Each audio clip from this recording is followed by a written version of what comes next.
சரிங்க சரிங்க. நம்ம காளியம்மன் மற்றும் மாரியம்மன் பகவதியம்மன் கோவில் உற்சவத்தை முன்னிட்டு இன்று இரவு 10 மணி அளவில் மேற்படி கோவில் முன்பாக சிங்கார முன்னோடி கலையரங்கில் ஸ்ரீ வள்ளி திருமணம் நாடகம் சிறப்பாக நடைபெறும். இது நடிக்கக்கூடிய நடிகர்கள் சென்றமா தனக்கு தானியடி வட்டி முடிச்சு கொண்டு நடிப்பு அரசன் கருமலையைச் சேர்ந்த செந்தமிழ் செல்வன் அவர்கள் வேலையான விருத்திரா நடிகை காத்துக் கொண்டிருக்கின்றார். உன்னை பாடும் தொழிலின்றி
பழனிசாமி அவர்கள் ஆறுமணியத்தை வாசிப்பார்கள். ஆறுமணிப்பின் பாடல்களாகி பாடுவார்கள்.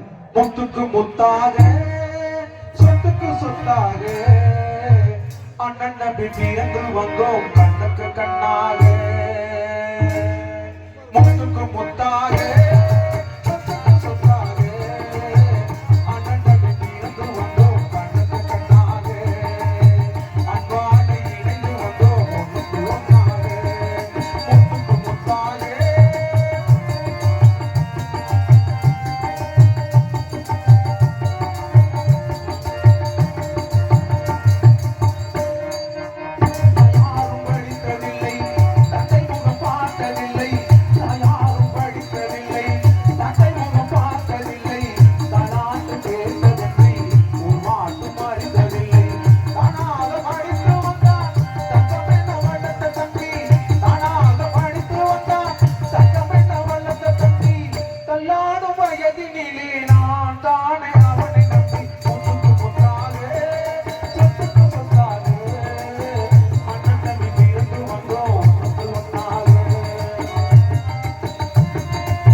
சக்கரவர்த்தி சென்றடம்லாம் தனக்கிரிக தானே அடி வெட்டி முடிச்சு கொட்டி வரும் திண்டுக்கல் ஆறுமுகம் அமரவேல் மிருதகம் தோழ வேண்ட மேல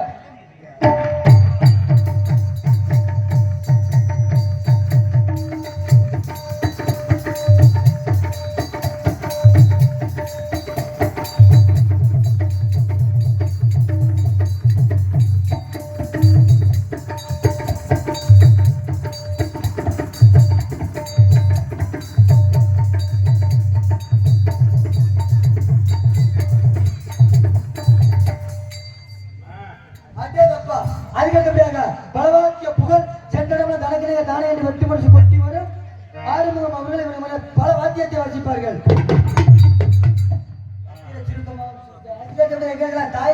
தாளம் தாளத்தை மனமே சேர்ந்த அன்பு சோதர் ஜீவா அவர்களை உள்ள தாளம் வாசிப்பார்கள்.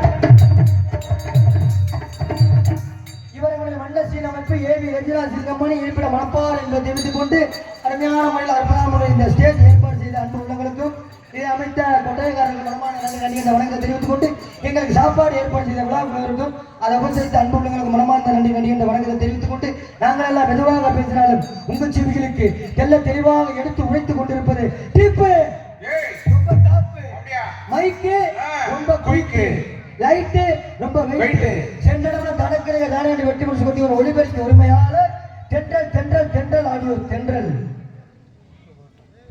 வாருங்கள் சுவாமி, வாருங்கள். வணக்கம். வாழ்க பல்லாண்டு. அமருங்கள் சுவாமி, அமருங்கள். இருக்கட்டும். தாங்கள் யார் என்று அடியேன் அறியலாமா? அகத்தியன் என்பார்கள் என்னை. ஆஹா, அருந்தமிழ் முனிவரா? ஐயனே, தாங்கள் எங்கள் இல்லம் தேடி வருவதற்கு நாங்கள் என்ன புண்ணியம் செய்திருக்க வேண்டும்? அமருங்கள். இதோ ஒரு நொடிப்பொழுதில் வந்து விடுகிறேன். எங்கே போகிறாய்?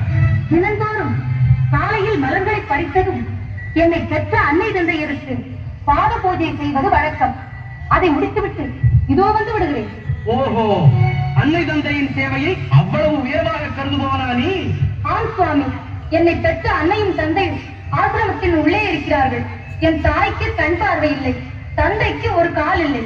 அவர்களுக்கு பணிவிடை செய்ய அடியேன் ஒருவன் தான் இருக்கிறேன். அதனால் அதை முடித்துவிட்டு இதோ வந்து விடுகிறேன். ஆசாஸ்தானத்தில் வந்திருக்கும் என்னை விட உனக்கு அன்னை தந்தையர்கள் பெரிதாக போய்விட்டார்களா? ஐயனே, மாதா பிதா பிறகுதானே குரு தெய்வம் என்று உங்களை போன்ற மகான்களே சொல்லி இருக்கிறார்கள். வந்தவனை உபசரிப்பதை விடுத்து உனக்கு சொந்த காரியம் முக்கியமாக போய்விட்டதா? என்னை இந்த உலகிற்கு தந்தவரே தாய் தந்தையர் தானே. அந்த உலகத்தையும் நாட்டி படைப்பவர்கள் என் போன்ற ஞானியர்கள் தானே. அந்த ஞானியர்களையும் பெற்றவர்கள் ஒரு தாய் தந்தையர் தானே. எனக்கே உபதேசம் செய்கிறாயா நீ? ஆச்சரியப்படாதீர்கள் சுவாமி. அப்பா, பாவிக்கு பாலகனாய் பண்பிலே தெய்வமாய் விளங்குபவனே, உன்னை போன்ற நல்ல பிள்ளைகளால் பெற்றோருக்கு பெருமை, அவர்கள் குலத்திற்கு பெருமை, இந்த நிலத்திற்கு பெருமை, இந்த நிலத்தை படைத்த இறைவனுக்கே பெருமை. செல்வா, என் உள்ளம் நெகிழ்ந்து கேட்கிறேனடா. நான் செய்ய போகும் தொண்டு சிறக்க உன் திருவாக்கால் எனக்கு நல்வாழ்த்து கூறு. ஐயனே, சுவாமி. ஐயனே, சொல்லி வந்து எங்களை வாழ்த்துவதா? வாழ்த்த வயது தேவையில்லை, தகுதிதான்